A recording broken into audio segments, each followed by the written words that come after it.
هل أتاك حديث الغاشية وجوه يومئذ خاشعة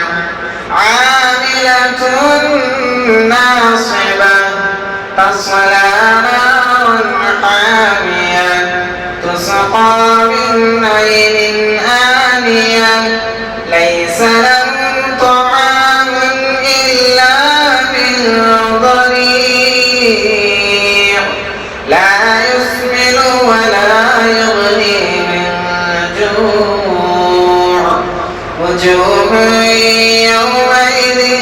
ناعمة لسعيها راضية في جنة عالية لا تسمع فيها لاغية فيها عين وجارية فيها سرر مرفوعة